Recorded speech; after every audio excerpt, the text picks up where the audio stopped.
కాలాలు మారే కొద్దీ మనుషుల బిహేవియర్‌లో కూడా చేంజెస్ వస్తాయని చెప్పేసి మీలో ఎంతమంది ఒప్పుకుంటారు? మేము పిల్లలుగా ఉన్నప్పుడు, ఇప్పుడు మా పిల్లలకి చాలా డిఫరెన్సెస్ ఉన్నాయి అసలు. అప్పుడప్పుడు కూర్చొని గట్టిగా ఆలోచిస్తే నాకు అనిపిస్తదనమాట. మేము చిన్నప్పుడు చేసే అల్లరితో పోలిస్తే ఇప్పుడు మా పిల్లలు చేసేది పెద్ద అల్లరే కాదసలు. మా చిన్నప్పటి రోజుల్లో ఎలా ఉండేదనే దానికి ఒక చిన్న స్టోరీ అయితే చెప్తాను నేను నా చిన్నప్పటిది. నాకప్పుడు మేబీ 10, 12 ఇయర్స్ అయితే ఉండొచ్చనమాట. అప్పుడు ఫ్రెండ్స్ అందరం కలిసి హైడ్ అండ్ సీక్ అయితే ఆడుకుంటున్నాము.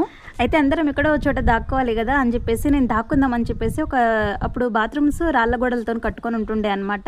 ఆ బాత్రూమ్ ఎక్కేసి గబాలన లోపలికి దుంకేసా అనమాట. నేను కరెక్ట్ గా చూసి దుంకుంటే నాకు ఆ రోజు తన్నులే పడేవి కాదు. అప్పుడు నేను దుంకినప్పుడు కింద పెద్ద కుండ ఉండే అనమాట. ఆ కుండ మీద దుంకిన కుండ మొత్తం పగిలిపోయింది. ఆ సౌండ్ విని ఆయన బయటకు వచ్చే లోపు నేను ఎప్పుడో ఉరికి ఇంటికాడ పడ్డా. అమ్మాయ ఇంకా నా గురించి తెలియదులే అనుకున్నా నేను. కానీ నా బ్యాడ్ లక్ ఏంటంటే నేను ఇంటికి వెళ్ళే లోపే మా అమ్మకి తెలిసిపోయింది మ్యాటర్. ఎట్లనో నాకు అసలు అర్థమే కాలేదు అది. ఆ రోజు మా అమ్మ కట్టె తీసుకుంటే ఊరు మొత్తం ఉరికినా కదా, నేను మామూలుగా ఉరకలేదు. నా విషయం అని కాదు కానీ ఆ రోజుల్లో ఏమైనా పిల్లలు తప్పు చేస్తే ఊరు మొత్తం తెలిసేదన్నమాట. అట్లా ఊరు మొత్తం ఉరికించి కొడుతుండే పేరెంట్స్. కానీ ఈ రోజుల్లో ఇంట్లో ఏం జరుగుతుందని చెప్పేసి పక్కింటోడు కూడా తెలియదు. అయినా ఈ కాలంలో పిల్లలు పేరెంట్స్ ఏమైనా మందలిస్తే వాళ్ళకే ఎదురు తిరుగుతున్నారు. అట్లా అయిపోయింది జనరేషన్.